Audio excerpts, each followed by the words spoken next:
meron akong ituturo sa yung tutorial na ano. Iwan ko, try ko kung pwede to. Yung ano ko kasi, ito, isa lang yung ganito. Fab.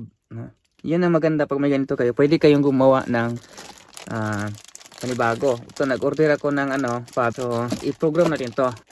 So, depende yan sa ano, no? Depende yan sa brand ng sasakyan nyo. Dito sa Dodge, kailangan ng PIN code. So, yun ang importante pag bibili kayo ng second hand man or brand new. Kailangan nyo nung PIN, guys. Yung 4 na number. Yung ito, pagbili ko nito, hindi ko alam. So, kailangan kong pumunta sa Dodge mismo para magtanong kung ano yung PIN. Pero napakaganda dito, Dodge, kasi bigay kagad. Wala pa akong 3 minutes doon, nabigay na. Ito, sabi sa internet, hindi daw nagbibigay ang Dodge ng, ng PIN. Pero, in case sa akin, wala, bigay ka agad eh. Yun, ipakita mo lang yung ano mo, proof of ownership. So, nakakabit na to, i-on mo yung sasakyan. Try natin. Ito yung bago natin ha. So, try natin. Service siguro. Diagnostic service. Imo case Dodge.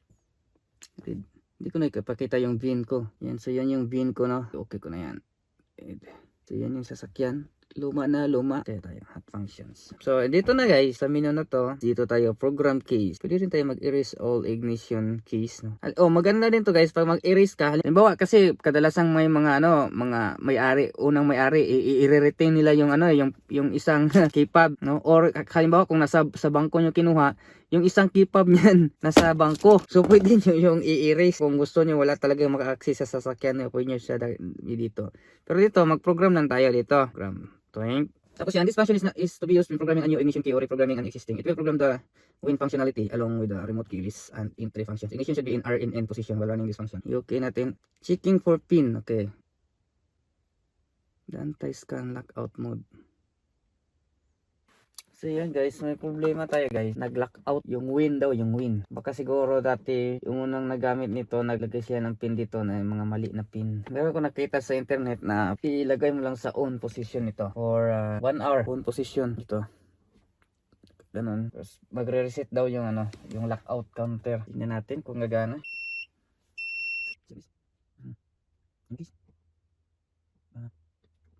So yan na. Please unprogram ignition key into the ignition key. Turn the key to the run position and continue. Okay, unprogram.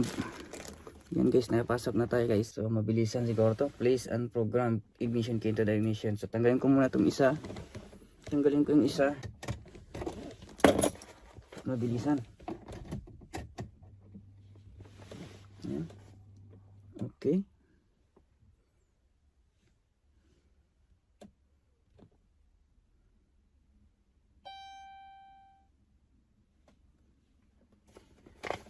Was successful. Continue to program another key. Otherwise, close the program key procedure.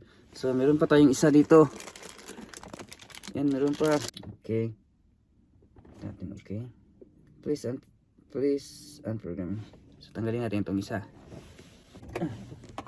Mag-inisan, guys. Programming ignition key was successful. Continue to program another key. Okay. Kuha ko guys. Consider natin yan kasi natapos na tayo. So dito lang yan sa ano, program ignition keys. Ganun kadali mag-program ng key. Tapos yung key nito guys, yung ano, yung actual na susi. Papagawa ko na to. I-vlog din natin yan para may content tayo. Try natin tong bago nating key. Lock. Nag-lock. Tapos ito. Press natin. Tapos ito. Nag-lock. Unlock. Tapos ito, try natin kung gumagana ba ito sa mga door. Bukas yan. Tapos ito, isa gamitin natin. Doon nila siya, no? Likod. Ayan, bukas yan. Oo, ayos. Tapos ito, itong isa. Try natin siya yung magsara. Yan, magsara yun. Sara na siya. Okay. Ayos. Try natin yung last remote start. Kung mag-start ba siya. Andar yan guys. Oh! Tapos ito, patayin natin dito. Patayin natin siya dito. Yan. Oh! Ayos ah. Good. Meron akong 3 keys guys. Yay! Yan, yan, yan, yan, yan, yan, yan, yan, yan, yan, yan, yan.